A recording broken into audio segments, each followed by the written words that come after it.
Good morning. I'm Rachel MacKinny, and I grew up at Racine Bible Church, not at this location, but down on 4th in Wisconsin. And so I have been able to say hello to many of my Sunday school teachers that I grew up with, and obviously have family here as well. So Uncle Alan Schneider is my just beloved uncle, who was such an example for me growing up, him and Geneva, as they served in Ethiopia, and then now Dan and Joan. Ted and I are medical missionaries, and we first went out to Nepal in 1993, and Racine Bible Church has supported us for over 20 years. I am going to start with a few pictures of Jambe Mingkang, which means Mercy Clinic or Compassion Clinic, which was started in the month of March, and it took probably about 4 years to prepare for the opening of the clinic. And so our supplies needed to go up in a helicopter because it's a 4-day walk, and you can just imagine trying to transport items up little goat paths in the mountains. This helicopter came about 3 weeks later than what we had planned, and it set everything later than we had hoped. As we walked up the first part of March, this is what we arrived to, a very unfinished clinic building. And so we were just very grateful that even though our items from the capital city had gone in a truck for 25 hours and then flown up on a helicopter, that nothing was broken. And an individual here from Racine Bible Church donated these solar panels. So we took them from Racine on the airplane to Kathmandu, then they went on a truck and then went up on a helicopter. And this is glass, and not anything was broken. None of our medicine bottles were broken. We thank the Lord for that provision. Ted, as a doctor, thankfully has a father who taught him how to construct things. So we arrived not just to stock the shelves, but Ted was already making furniture for the clinic and is working with 2 of the Himalayan partners in this picture. When we were packing up to leave for Nepal, again, our in-laws, my in-laws, have given us a Green Bay Packer tailgate party tent. And so as we were packing, I said to Ted, we really haven't used this much here, and let's bring it to Nepal. As we were going up the mountain, I said, I just feel like we need to bring that with us. And sure enough, for weeks, the Green Bay Packer tent covered our supplies, which were dropped off by a helicopter and had no way of preventing the rain from damaging the supplies. And so, as I said in the first service, I think I should send this picture on and maybe get tickets for free for advertising in the Himalayan mountains. So this is our signage on our clinic building as we were preparing for the opening ceremony. So it's actually written in Nepali and Tibetan and English script up there, and we are right on the northern border, east of Mount Everest. Many people came. About 100 village leaders walked a long distance to come to our opening ceremony and wore their best clothes. In this photo here, Ted is giving a speech to the people, just talking about our goal to help them with excellent medical care in the middle of nowhere. So if before we arrived, people had to walk not 1 day, not 2 days, not 3 days, but close to 4 days to get to a medical center. John Anderson and our medical team arrived by helicopter, and so the very next day after the opening ceremony, we gathered for devotions, and that is the habit of our clinic staff, is to have a time to read the word and to pray and give the day to the Lord. And so this was the very first one, and it was just a privilege to have John Anderson give that first devotions in preparation for the patients that would come that day. So we had an ophthalmologist, an eye doctor, we had a dentist, we had some other rehab doctors come and sort of have a large opening that gave our name out to a lot of the different villages in the area. So we began to see patients, and here in America, you have the privilege, if you cut your finger, if you're not feeling well, if you have a fever, you can quickly go and get medical care. And so this is the first time some of these people have ever seen a doctor. And we have made relationships over the last few years, have gone up, I think, 4 times, maybe 5 times, trekking up and doing medical camps, and now they have this established clinic. The church there is small, but they have gone through much suffering and persecution, and they have a very firm foundation in Jesus Christ. So this church was burned down by the Maoists during the Maoist War. And it's just such a privilege to come alongside these people and partner with them in proclaiming his name. So John Anderson, 2 maybe 3 months ago, was preaching here, and Ted translated. And it's just such a blessing to have the people say, thank you so much for ministering to us by your presence and being an encouragement. So we thank RBC for allowing and supporting John Anderson to come, and you have supported this project just generously in 2014 and 2015. As John Anderson and the medical team returned back to the States, we had 10 medical students come to Nepal, and we host many students from the Medical College of Wisconsin, and they come for a month and work alongside Ted.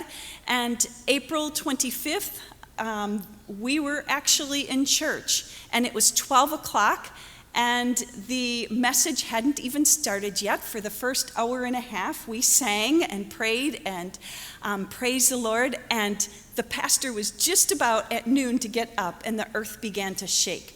So we've been through many earthquakes in Nepal, but never this size and magnitude. We got out to a clear area, but we could see all around us buildings collapsing, and knew that there was going to be a lot of destruction and a lot of death.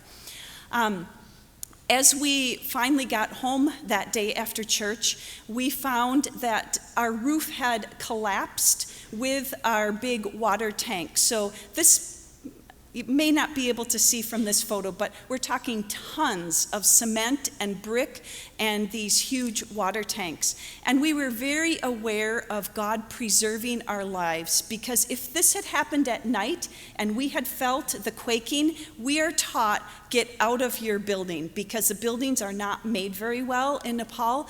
And as we would have rushed out the door, we would have been crushed by all of the bricks and cement. And then I say we would be singing in heaven today instead of singing at RBC, and are very confident in our assurance of salvation.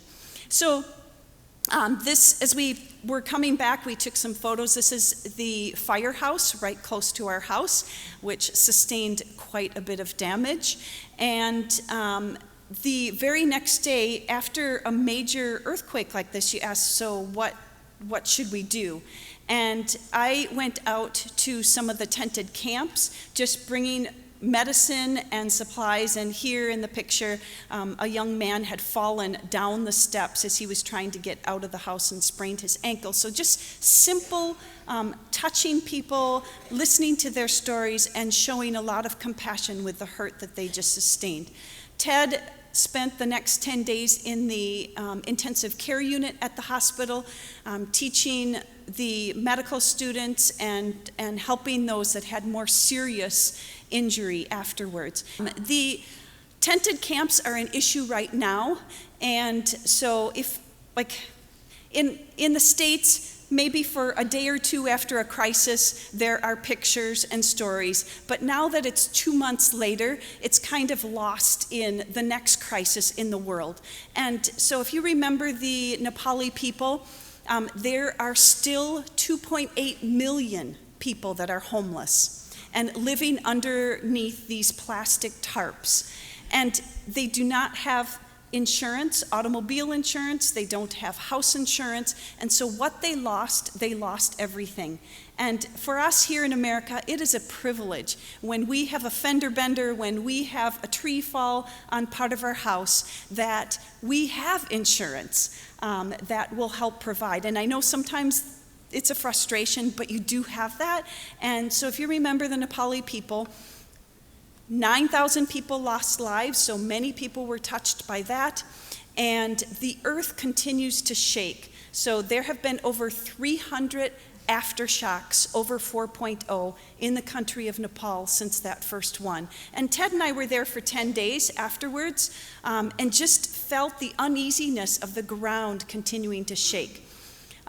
One interesting statistic is that Kathmandu, which is just a little smaller than Milwaukee, moved 9 feet south in the earthquake and rose 3 feet. That's the magnitude of what our omnipotent God is able to do in all this. And we just pray that through this, people's heart will be softened for the gospel. So Ted and I go back in a week. We plan to come back for 2 months during this time as our daughter graduated from medical school, and Ted worked for a few weeks at Freighter. And so he's going to share about earthquakes from the Bible just for a few minutes, and then you'll continue to have your meeting this morning.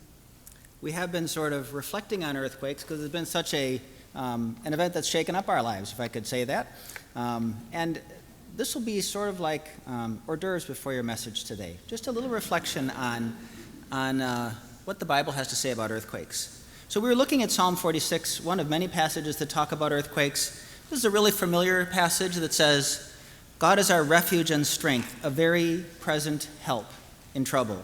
Therefore we will not fear, though the earth gives way, though the mountains be moved into the heart of the sea, though its waters roar and foam, though the mountains tremble at its swelling. Actually, I just came back from a trip to the country of Jordan, where I'm helping a mission hospital there. I'm on their board. And when we were looking around the Holy Land, one of the impressions we got is there are a bunch of ruins, a bunch of foundations, rocks on the ground, but there are no ancient buildings that are still standing, virtually none. And I was, I have to say, surprised that to find out that this is also an area that's been shaken by earthquakes, devastating earthquakes, like one in 365 that basically leveled every single building in the Jordan Valley. So you can't find any old buildings there. I didn't really think that the Bible and the Middle East was an earthquake. I thought the Himalayas were the only place that had earthquakes. This Dead Sea transformed fault system is an earthquake fault line that runs basically the length of the Jordan Valley, running right through the Holy Land.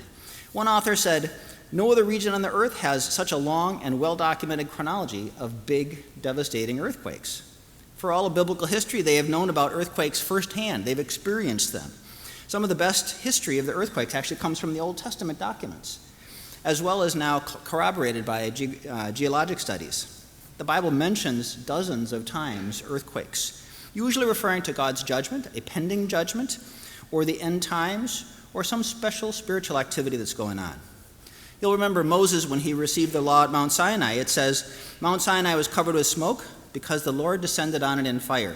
The smoke billowed up from it like smoke from a furnace, and the whole mountain trembled violently. It was an earthquake. When God gave Jonathan victory over the Philistines in 1 Samuel 14, it says, panic struck the whole army, those in the camp in the field, and those in the outposts and raiding armies, and the ground shook. This earthquake, this panic, was sent by God. Finally, when Jesus was crucified, a very familiar passage in Matthew 27, when Jesus cried out again in a loud voice, he gave up his spirit. At that moment, the curtain of the temple was torn in two from top to bottom. The earth shook, and the rocks split. The tombs broke open, and the bodies of many holy people who had died were raised to life. They came out of the tombs, and after Jesus' resurrection, they went into the holy city and appeared to many people. When the centurion and those who with him were guarding Jesus, when they saw the earthquake and all that had happened, they were terrified and said, surely he was the Son of God. This reminds us that events like earthquakes also point us to God. God uses devastating things like earthquakes to take people like the centurion and point them to God. When we look at Psalms 46, it talks about where God is in the setting of turmoil or disaster. Bad things happen. We know very well bad things happen. Sometimes disastrous things, really bad trouble happens. The first two verses talk about the earth giving way, mountains being moved, trembling. It seems like the author is speaking from personal experience about the whole earth sort of shaking, his life shaking. It also refers to terrible, dangerous storms and wars and a changing of the shape of things. These bad things may actually be earthquakes because they've experienced earthquakes. That's an earthquake zone. Those are familiar experiences for them. But it probably also refers to wars and other political upheaval that's happening. So it makes me think, what's stable and sure in our lives?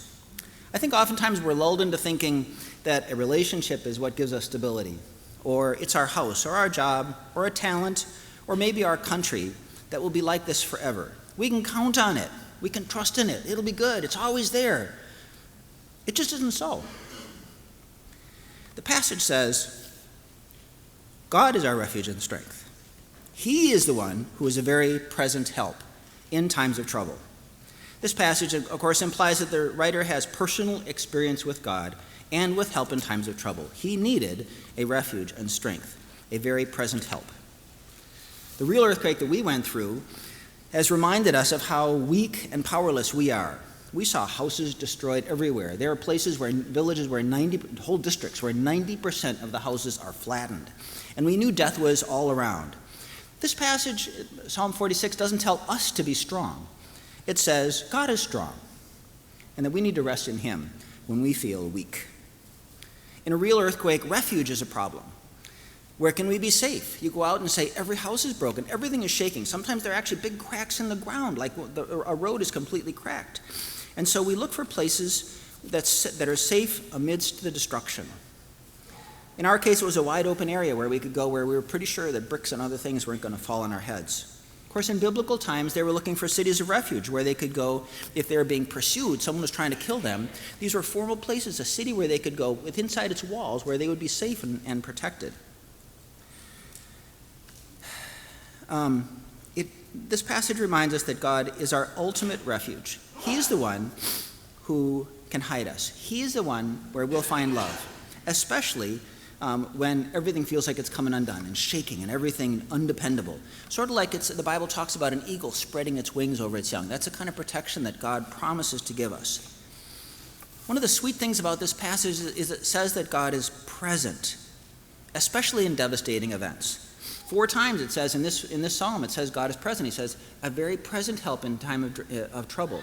God is present in the midst of her. The Lord of hosts is with us. The Lord of hosts is with us, it says repeatedly. And I have to say, the presence of God is unique. We don't find with our Hindu neighbors when we live in Nepal, they don't have the same kind of experience of calling on an idol of theirs that the omnipotent God is present with them. Our God doesn't require elaborate rituals for him to listen to us. He's always present, and he promises to be always present. Actually, a book I've been reading called With. The book is called With, Reimagining the Way We Relate to God by Sky Jatani. It reminds me that God is also with us, but then we think about what our relationship to God is. Not just a guy who gives us stuff when we need it, not somebody who just gives us rules that we have to obey, although we have to be obedient, not someone who we're constantly living and trembling in fear of, he could zap us. But what God is looking for with us is a relationship with us. God is with us in our times of trouble, but he wants a close relationship. And so our posture needs to be seeking to be with him and to find comfort in that relationship with him. And not to be afraid.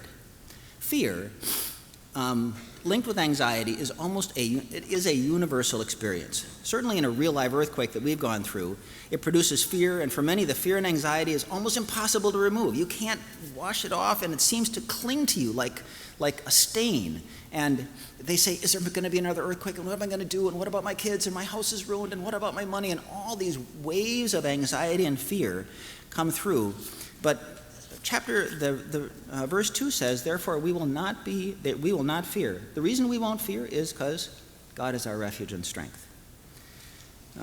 Dozens of times in the scripture we're commanded not to be afraid, like when Joshua is speaking to Israel as they're entering Canaan. He says, don't be afraid, because in every case it says, don't be afraid because God is with you. Those two are always linked. Not because there are no disasters in our life, not because there's nothing disabling, only because that we trust in the one who is our helper. So returning back to earthquakes, you'd say, well, okay, Dr. Ted, that's cool, but we live in Wisconsin. I have my house in Racine here, and there are no earthquakes here. That's true. The last big earthquake in Wisconsin was 1947, and it wasn't very big. Some plaster fell off and a couple of chimneys fell down, but nobody was hurt. Nobody got rushed off to Freighter Hospital or Racine Memorial or one of the hospitals. Just nothing happened. This is not a big earthquake zone. But there are things that are like earthquakes. There are earthquake-like events that happen in our life. Tragic events remove things that we love, remove relationships that we treasure. Things are moved. Like this passage talks about mountains being moved, but things are moved in our life that we thought were going to be stable in there forever. They are taken away. We look at the news, and it seems like war is always in the news. And actually, we're in the process of a social earthquake right now, looking at what the Supreme Court has done in legalizing various things that we're not sure should be legalized. So fear, grief, and anxiety are the natural responses to the earthquake-like events that happen in our life. So we have to go back and say, where is our refuge and strength? Where does it come from? Nope, it doesn't come from money. It doesn't come from a great church, even though this is a great church, or in deep, loving relationships, not in lovely families or beautiful spouses or really cool jobs or your physical fitness that you got. This psalm reminds us that disasters happen and that God is with us. He is the one who will be present. He is the one who will help us. If we abide and trust in him, that help we can rely on for every help that we need, including the fears that shake us when we're in the middle of one of our life's earthquakes. I'd just like you to reflect when you think about big earthquakes and you say, it's a time to think about God and his presence with us. Thank you.